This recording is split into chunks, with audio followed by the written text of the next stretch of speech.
All right, welcome to another episode of the Clavinating EMT. My special guest today is Lori Carter.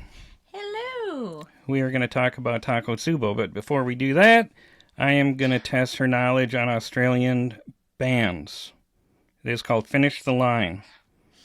It's going to be very bad. I don't know anything. Okay, are you ready? Now I'm going to say a line of a song, and you're going to finish it, okay? Yeah, we'll see. Okay, and I'll tell you who the band is. That'll help. Okay? Mm-hmm. Okay, so the band is Tones and I. Oh, yeah. Totally heard of that. 5 billion views It doesn't matter. on YouTube. Billion with a B. Yeah, it doesn't matter. Go Okay. ahead. Okay, so the line is just like a monkey. That's all I get? That's all you get. Just like a monkey. I eat bananas. I don't know. I've been dancing my whole life. From Dance Monkey. Okay, here's one. AC/DC. You? That's it? That's it. No, that's not enough. That's all you need for this song. Think about it. You did what? I don't know. What did you do? I'm not a big fan of AC/DC. You shook me. Now, if this was the Scorpions... This is not the Scorpion. They're not from Australia. Oh, are they? No, they're German. Okay. But you could have rocked somebody like a hurricane. You should... Is that where you're going? You shook me. AC/DC. You shook me. I know you should Oh, know. for God's sake, have you been living in a cave? Maybe. I've been living in the indie cave. Oh, you're such an NPR hipster. You shook me all night long. Oh, yeah. Okay, see, okay, Olivia Newton-John. And that, of course, is Mr. Habu. He's terrorizing us. Okay, Olivia Newton-John. Let's get... Physical. Excellent. Okay, this one you'll know. Boom, bap, pow. You're so cute. I want to wear you like a suit. Very good, very good. Where's my applause? Yay. Excellent, excellent. Okay. You hear that, hey boo? He's not impressed. The Bee Gees. Okay. Okay. Focus. How deep? Is your love? There you go. Now, for extra credit, what does Bee Gees mean? Brothers Gibb. Oh my God. See, that makes up for the AC/DC. Yes. Okay. Air Supply. Uh-oh. You are every woman. In the world to me. Excellent. Excellent. Yeah. This is going to tell you a lot about yourself. No, it's going to tell you what my parents were listening to on the radio and whatnot. Yeah, you're too young for any of this. Okay, the band is Midnight Oil. The beginning of the line is, how do we sleep? I should know this one. A little hint? How do we sleep while our... Beds are burning? Very good. Woo! Excellent. That's another... Outstanding. Okay, here's an easy one for you. It should be. What's he doing? Oh, he's... Hey, boo. What is he eating? He's chewing on my jacket. Here. We gotta take a quick break. Oh, it's an old hat. No, it's a Oh. work hat. Oh, he can chew on it. All right, then. Okay. That's a PSA. Keep an eye on your clothes around parrots. Okay, the band is Men at Work. You ready for the line? Mm-hmm. She just smiled and gave me... A Vegemite sandwich. Very good, very good. Excellent, excellent, excellent. Okay, now we're gonna get into the bonus rounds. These are a little bit more obscure, but I know you've seen them, Okay. so we'll see how good your memory is. The group is the Chats. Mm, okay. Don't bother me, 'cause I'm on Fire. I'm on the moon. I'm on drugs. Smoko. Nope. Smoko. Is that drugs? No, he's on cigarette break. Oh. He's a lifeguard and someone's drowning, and he said, "Don't bother me, I'm on Smoko." Okay. Oh, yeah, you gotta get closer to that. The microphone is your friend. There you go. There, how about that? Whoa. There. All right, one more, and this should be easy for you. Jin Wigmore.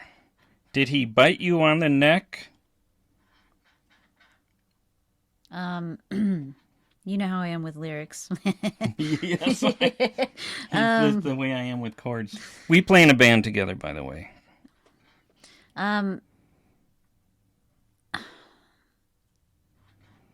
Did he bite you on the neck? I mean, I Picture know, picture the video. I know it, but I can't think of the words. Jin Wigmore. Just the next word. Right before. We're supposed to be working on this song. I know, but you know how I am with lyrics. Yeah, so. I know. Right before the job was done. The job was done. Okay, yep. Uh-oh. Luckily, I've never met a guy that does that. Bite you on the neck just before the job was done? Yeah. What do you think she means by that? I think I have a decent idea. When All she's right. making a sandwich. A Oh, Vegemite yeah. sandwich. Yeah, a Vegemite sandwich on a hippie trail. Head full of zombies. Oh my God, we could go 80s. Yeah. All right, screw the EMT stuff. We're just gonna Yeah. we're gonna go 80s music. All right, so today's episode is a special one. Okay, we're gonna start with this. Thank you very much. Welcome to the Clavinating EMT. This is my special guest once again, Lori Carter, Hello.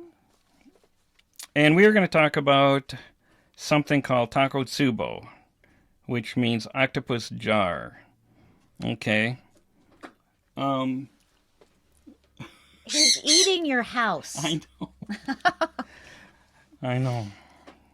Hey, buddy, no, he is. I know, he's pissed. I know. Oh my God. Seriously, he can't do that, right? Yeah, no. Can you get him? Cut it out. Here, step up. Good boy. See, if you'd let him stand on your head, he wouldn't be chewing on my house. Just, nah. Okay, and this is Mr. Haybu, of course. No. He is menacing Lori. Here, just put him on his... Come here, buddy. All right. The real star of the show, Mr. Haybu. There. Everything's cool. Everybody's happy. And we got Beaker right behind me. By the way, Beaker that you see all the time, that was a housewarming gift years ago From me. from Lori, and it was about this big. And now it's taken over my entire apartment. See, now we know what you'd look like with hair. Even if I had hair, I'd shave my head. No. Okay. All right, buddy. You can chew on. Anyhow, so this what would you call it? What would you call Tako Tsubo? Otherwise known as stress-induced cardiomyopathy. Very good. Or also non-ischemic myocardiopathy. This is why I'm not a paramedic, guys. It's not because I don't want to be. It's because I can't pronounce stuff. So non-ischemic, in other words, there's no dead tissue. That's what ischemic means. And what did you call it? Stress-induced cardiomyopathy. That's right, and it can be mental or physical stress. 90% of this We gotta come up with what's it called? A incident. What do we call it? Because it's in kind of a weird category, isn't it? I don't know what to call it. It's your body turning. It's almost like an autoimmune. It's an autoimmune response. Your body turns on itself. A condition. It is a condition. Plus, yeah. But it's an incident. It doesn't happen. It's not like congestive heart failure that's constant. This is a... It only happens under certain conditions. Right. And I think it's been underdiagnosed and understudied.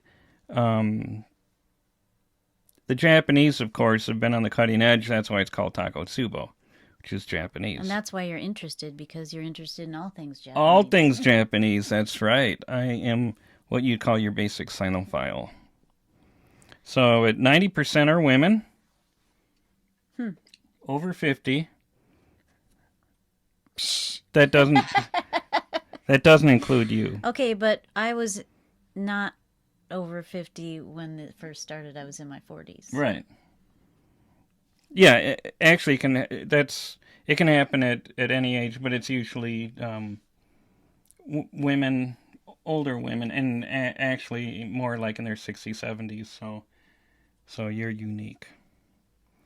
So so to describe this condition, and you can correct me if I'm wrong, we're going to hear Lori's story about her last episode. Episode, how is that? That's good. Mm-hmm. It's episodic. There you go. That's the word. An episodic cardio condition. All right, we got it. Oh, see, you're just going to preen. He's gonna Isn't preen. that cute? He is cute. Oh And my God. and he likes this too. Oh.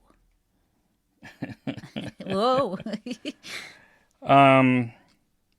What happens is, the way that, with my deep dive on this, is that the heart is actually, it says it's stunned by catecholamines. Catecholamines are cortisol and adrenaline. So basically stress, it can be mental or physical, or both. Actually, think about it. Yeah. Your amygdala, that little walnut thing in your head that keeps us from getting eaten by saber-toothed tigers when we were cave people. Dwellers. We can't say cavemans. Dwellers. Cave dwellers. We were cis cave dwellers. But that releases all kinds of chemicals that stun the heart. And I'm not sure exactly what that means, but what it does is the left ventricle becomes narrow where it connects to the left atrium and then enlarges at the bottom. So it goes from a V-looking section of the heart to more of a balloon-looking section of the heart. And it makes it inefficient, and it causes... I have a new pronunciation, and I'm making a declamation of my new pronunciation Okay. at this particular junction. Mm-hmm. I cannot stand the word angina. Because it sounds like mangina. It sounds like vagina. That's the Latin word for vagina, which, by the word, means sheath in Latin. So it's going to be angina. Okay. And I've heard this by other medical professionals. Okay. Angina. So it causes chest pain, heart pain. Oh, can you get him? Oh. Here, can you lay that... Why are you being like this? Are you not getting enough attention? What do you want me to put over here? This towel? If you can just lay that across. What's on this? Anyhow. Very good. See? It's... We're bird-proofing everything. I know. I love my bird, but sometimes he can be a challenge, and... He's a little shit is what he is. Yeah, he is. But he's okay. Step up. He settled down. Nope, he's trying to eat my ring. Step up. Okay. Nope. Get on the mic. So that's what I have. It's pretty basic, actually. No, ah! Take him off of me. Come here, buddy. Okay. So that's what happens is under emotional, physical stress, um, the left ventricle becomes inefficient. It becomes swollen and causes angina. Mm-hmm. And then it shows up, troponin Troponin is present. That's right. The same chemical that when the heart does have an ischemic attack, like a myocardial infarction, troponin is released throughout the body. It's an enzyme, correct? Yeah. Yep. Okay. So what happens is you're going to have high troponin levels, but you're going to have no evidence of myocardial infarction and MCI. Even though when this first happened, that was my diagnosis, sort of. Like, it's all over. I have many. And that's the whole point of doing this. And that's what I found is that this is like misunderstood, not studied very much. And I'm trying to be an advocate for this because I think it's important. So I appreciate that. So why don't you tell us your story? I was there. For one of them, yep, the last one. Well, how many have you had?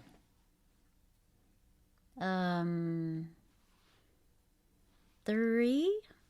Oh, I did not know that. Yeah, so the first one happened. I was playing with my other band before our band, and we were playing in July during the day. There was no shade. We were just in the elements, and I started just sweating balls, and I'm not really a sweater, and I just in felt England they would call you a jumper. A jumper. Okay. That's what a sweater is. Ah, I got it. Okay. I'm also an Anglophile. So anywho, so I kept on going as I do, and I was getting I don't know, it was a while ago. This was like 12 years ago. Chest pain, and I just finally thought, oh, I'm having, what is this, heat stroke? I didn't know. So I told the guys that I need to take a break, and the pain was like here, but also in the back, and it was just kind of creeping up like this, and I went in the car and cooled off, and it never got better, so we just went home. I thought, well, maybe I just need to relax, and I tried everything. I went home and I took, I don't know, maybe I thought it was allergy. I don't know what I did, except that I eventually took aspirin. Hi. Mm-hmm. You cannot have my shirt. He's listening. So it was hours later, and the pain never went away, and it started going down my arm here from the inside, and so finally it was like midnight. So this has been going on all day and night.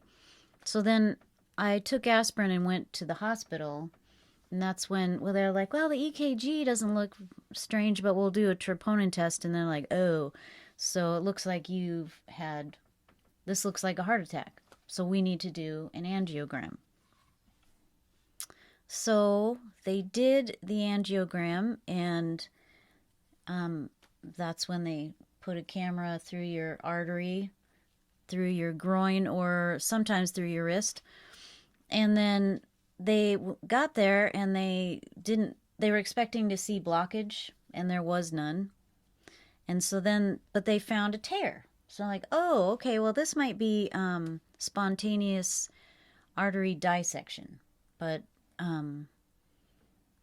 also, we're also going to call it a heart attack and put you on blood thinners. And so I was in the hospital for 4 days, and they sent me home with all manner of drugs, and it was really hard to function on all those things. I just got lightheaded all the time, and they put me through cardiac rehab with all the 80-year-olds. They were lovely, but, by then I was already healing and felt pretty good. Did you kick their asses Well, most of them. in rehab? It was very competitive. Yeah. Yeah. Yeah, how many reps? Except for Agnes. Damn it. How many reps can you do? Come on, push yourself. Well, actually, there was a gal in there who diagnosed with the same thing, and she was my age. No kidding. Yeah, and so the nurse was like, well, I think she was probably unprofessional for her to tell me this. I think she's in here because of heavy weightlifting, like she did like powerlifting. Sure. And it wasn't, it was her second time. So maybe for her it was just this dissection, but I don't know. We were both in there. So that was kind of nice. For dissection? Yeah. So do dissections throw out troponin also? I don't know. I mean, it's hard to know because when it happened again, they did another angiogram. These tears can heal really quickly, and so by the time they got in there, they couldn't see anything. And so then, they just keep on treating it like a heart attack. I think I did rehab again. These are arterial intersections or dissections, correct? Okay. So high pressure. Yeah, so and the second time it happened again playing with my band outside in the sun. Do you think God's trying to tell you something? He's like, don't go on The Voice. Definitely keep it local. So yeah, 4 days in the hospital every time. But, then I had a long time with nothing. Like, I would have, like, that one time at Excelsior Brewing when I told you I was getting chest pain and... Angina. And you took very good care of me. But it went away. It's when it doesn't go away that I then go to the hospital. Okay. But you went to the hospital then. Okay, no. Remember? Oh, okay. We went to the station. Exactly. Because I was having chest pain after the show and I was all freaking out. And you took my vitals and said everything was okay. And then eventually the pain went away. Okay. The angina. So then I didn't have anything for a long time until this past June when it was hot. They had the doors open and no air conditioning. No, the goofy thing was they did have air conditioning, but they were afraid people... Okay, we were playing at a brewery, a local brewery. And they have air conditioning, but one side of the room is facing west, and we started in the evening, of course. And the sun came in and just baked the hell out of the room. Yeah. And I asked the manager, I said, can you shut some doors? It's just hotter than shit in here. And he said, well, if we shut the doors, no one will come in. And I wanted to explain that people can open and close a door. It doesn't have to be open for people to go through it. It can function as they're hinged. But, I didn't want to start anything with... He's fine. I didn't want to start anything with the manager. I mean, his thing, he wanted to make it look like it's open and everything. So, and it was... We had what we professionally call swamp ass. Right? Remember that? Yeah. We all had swamp ass. Yeah, the whole band. And we're not like way up high on a stage. It's a small stage. And the lights aren't like really down on us or anything. But it was hot and stuffy in that corner. It gets hot. Yeah, it gets a lot hotter than... And other folks were sitting outside with the breeze and everything. And we were not, so we were all under a great amount of stress and with swamp ass. Okay, so let's talk through that. So that day, I wasn't feeling that great. Like, honestly, I really didn't even want to play. But, once you get going, you sort of power through it. And I think the reason that this only happens when I'm on stage is because I don't recognize my own... I don't notice the cues. Like, normally, if I'm exercising, I'll stop or slow it down. But I don't do that. I just push through it. And then when we took a break, I was just having chest pain and very sweaty again. So we went and sat in the cooler. But The beer cooler. yeah, Not like a little Coleman full of ice or anything. This is a room. it would have maybe helped the swamp ass a little. Yeah, the swamp ass would have gone away, but I don't know if it would have helped everything else. Hey, at least when I get people that are having heat exhaustion, I'm jamming ice into their groin and under their arms and stuff, so at least you didn't have that undignified experience. No, those came in the hospital. As they do. Yes, that's the place for Yeah. undignity. You get over yourself quite quickly. Yes, yes. So yeah, I decided to just stop playing, which was the right thing to do. And then the rest of the band pulled, another hour and a half worth of songs out of your nether regions? Our collective asses. So the show went on. Yeah, the show did go on, but,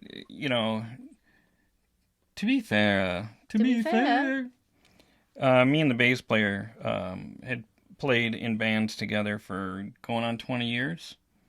So him and I actually have more songs than our band has. So, but still, it's not the same without you. She has a beautiful voice, by the way. Absolutely beautiful. Thank you. So we're just the help. No. We're the support. No, right. We're a team. Yeah. Anyway, so you guys played, and then after I went home for a while and just as reluctantly agreed to go to the hospital, and reluctantly because I know every single time it's 4 days. I didn't know you went home. Yeah, I went home and just sat on the couch and waited for it to get better, and it didn't. And I just hate going to the hospital. Who likes it? I mean, some people maybe, but no. Yeah, you're right. I'm sure there's mental conditions of people that like to go, but yeah. Anyone with good mental health, such as Yeah. you and I, You're right. we are pillars of mental health. But no, it's a bummer. I guess I didn't realize you went home. Yes, and so then we went and to the emergency room in Waconia, and they, did the troponin test and all that stuff, and sent me to Abbott for the angiogram and the care. And that doctor, my cardiologist there, knew about this condition. And did that surprise you? Yeah, because I thought, well, okay, here we go again. That surprises me. And he was like, well, we're pretty sure it's this, and you're on the wrong meds, and he still had to do all the tests that I've had to endure before, and it was still 4 days in the hospital. But I just had a follow-up MRI, and it was I didn't talk to the doctor, but the gal said that I was returning to normal function. And so it sounds, and I saw the test result too, and it looked really good. Not that I'm any kind of expert, but it was just saying normal. So, so that's good. And I'm just hoping to not end up there again. I just have to monitor myself, because I think the combination of heat, maybe even the vibrations of the bass and the drums, a little bit of stage fright, and overexertion all contribute. Yeah, I was going to bring that up. Oh, this is brought to you by... No, it's not. And also... No. You want some? Ah! He does. I know. He likes Coke and tacos. So it was like the worst case scenario for you because, and we all most of us, get a little anxious. I wouldn't say, I don't know about, stage fright, but to me, stage fright sounds like it's crippling. I think Oh. that we just get a little edgy before we do a gig. Mm-hmm. Because we're like, oh shit, did we practice that song enough? Who's gonna crash? What's gonna happen? So there's a little bit of anxiety, and getting the Yeah. sound is always a pain in the ass because we aren't on the road with Aerosmith or whoever and have sound tech. So, but it was a combination of it was the worst case scenario I think for you, and having this happen with the music adds the emotional stress part of it, along with the physical stress part of it, which is the heat, which is very stressful on your body, by the way. Yeah. Heat is one of the worst things for the human body. I don't doubt that. Believe me, for a guy that walks around in burning houses once in a while, Yep. heat is not cool. No. Heat's not where it's That's at. definitely the opposite of cool. It is. It's hot. It sucks. And yeah. I think we're friends now, look. He looks like he's getting sleepy. He was just wound up because we just got here. Mr. Hey Boo. Okay, so did you actually see an image of your left ventricle? They're out there, but I don't really know what I'm looking at. I think he actually drew me a picture Oh, okay. with the squid thing. Octopus jar. Yes. Tako means octopus, by the way, in Japanese. Okay. Tako. Okay. So with like the skinny neck and then the bulbous, the bulbous jar looking thing. Yeah. But yeah. So your heart is actually reshaping itself. Yeah. It's weird. Yeah, I mean, this is still a little bit misunderstood. It's way underdiagnosed, and it's not taken as seriously as I think it should be. As a EMT, nothing pisses me off more. Well, there's probably a few things. I have a hair trigger, but something that really bothers me a lot is when I go on calls. And this is a digression. I know it's about you, but I don't even notice it anymore. what are you saying? If I can interject at this particular junction.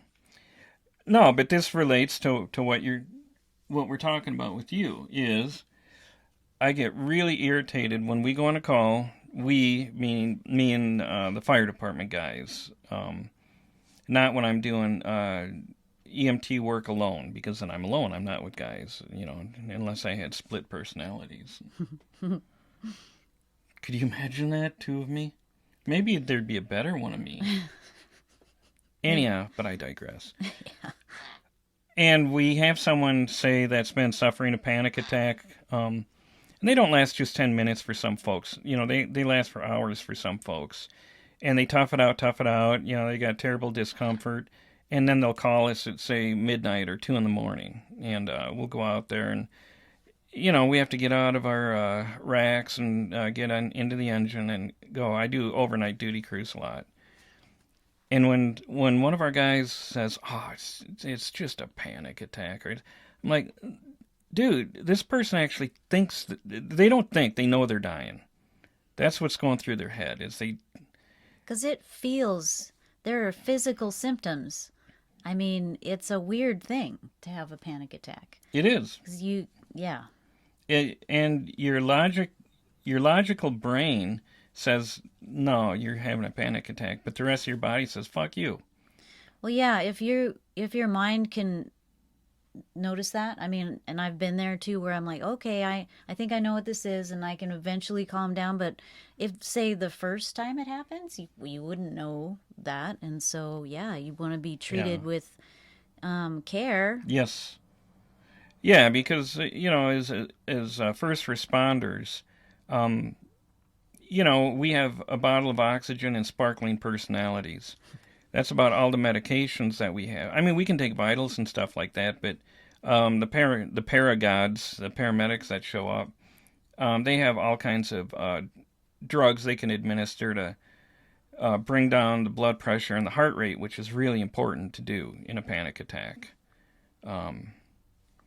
Anyhow, but it's kind of related to yours because nothing would piss me off more than if you were having another episode and a guy showed up and said, "Oh, it's just a panic attack." I'd still be shoehorning my boot out of the guy's ass.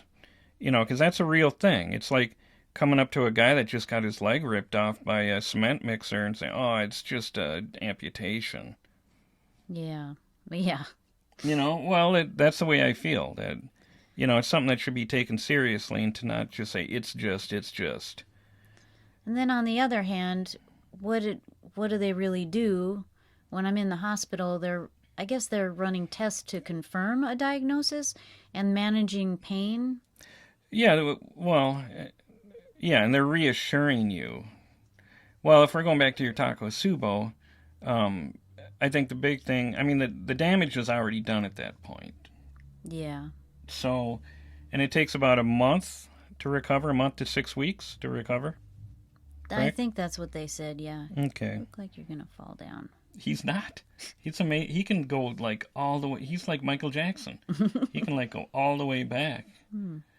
But yeah, the panic attacks mainly they do a bunch of tests to reassure you that it is a panic attack, and Yeah. But in your case, it's actually a combination. And it's a physical panic attack, if that makes any sense at all. Yeah. Your body's reacting to stress. It's freaking out. And it's an unreasonable reaction. It's an overreaction. Yeah. It's like an allergic reaction. It's your body is turning on itself. So, okay, so you go to the hospital, you get a bunch of tests. Can you nutshell your 4 days or? Well, is it triage? Is that what it's called? When you first get there and they got you. Okay. Before they strip you of all your belongings, and your clothes and stuff. And give you the ass gown. They, check the vitals, do the troponin. And then, at first when this happened, they would pump me full of nitro. Yeah.